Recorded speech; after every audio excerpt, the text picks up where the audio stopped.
ఈరోజు దేవుడు నీకు నాకు మనందరికీ పిల్లల్ని ఇచ్చాడు. పిల్లల్ని కలిగినటువంటి ఒక తల్లిగా, పిల్లల్ని కలిగినటువంటి ఒక తండ్రిగా, ముఖ్యంగా మీ యవ్వనంలో ఉన్న, బాల్యదశలో ఉన్న మీ పిల్లల పైన ఏ పక్షి లేదా ఏ దుష్టుడు, ఏ దుష్ట మృగం కూడా మీ పిల్లల మీద వాలకుండగా, వాళ్ళని తాకకుండగా, ఒక తల్లిగా ఒక తండ్రిగా మీరు మీ పిల్లల పట్ల మీరు చూపించే శ్రద్ధ ఏంటి అని ఒక ప్రశ్న మీ ముందు పెడదాం అనుకున్నాను. ఒక తల్లిగా మీరు నిజంగా మీరు గుండెల మీద చేవేసుకొని మరలా చెప్తున్న ఒక తల్లులకు సవాలుగా చెప్తున్నాను, ఏమండి నా కూతుర్ని, నా కొడుకుని ఇప్పటి వరకు దుష్టుడు ముట్టకుండగా వాళ్ళని చాలా భద్రంగా చూసుకున్నానండి అని చెప్పగలిగిన తల్లులు మీలో ఎంతమంది ఉంటారు చెప్పండి.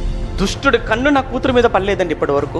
దుష్టుడు కన్ను నా కొడుకు మీద పడలేదండి. వాడు ఎప్పుడు అమ్మ నాన్న అనుకుంటూ మా చుట్టూ తప్ప వాడికి ఇంకొక ఆలోచన లేదు. ఒక అబ్బాయి అమ్మాయితో మాట్లాడటం, ఒక అమ్మాయి అబ్బాయితో మాట్లాడటం, చాటింగ్ చేయటం, ప్రేమ అంటాం, లవ్ అనుకోవటం, ఛీ ఇలాంటి నా పిల్లకి లేవండి ఎప్పుడు ఇప్పటి వరకు జీవితంలో, ఇంత వయసు వచ్చింది అని చెప్పగలిగేటువంటి ఒక తల్లులుగా తండ్రులుగా మనలో ఎంతమంది ఉంటారు చెప్పండి. మళ్ళా మన చదువులు, మన మాటలు, మన బిల్డప్లు మామూలుగా ఉండవు. తల్లిదండ్రులుగా నీ బిల్డప్లు, నీ చదువులు, నీ పని, నీ ఇల్లు, నీ కారు, నీకున్న ఆస్తి, నీకున్న బంగారం అన్ని తీసి పడేయాలి నీ పిల్లలు సరిగా లేరు అనుకున్నప్పుడు. ఎందుకు అవన్నీ?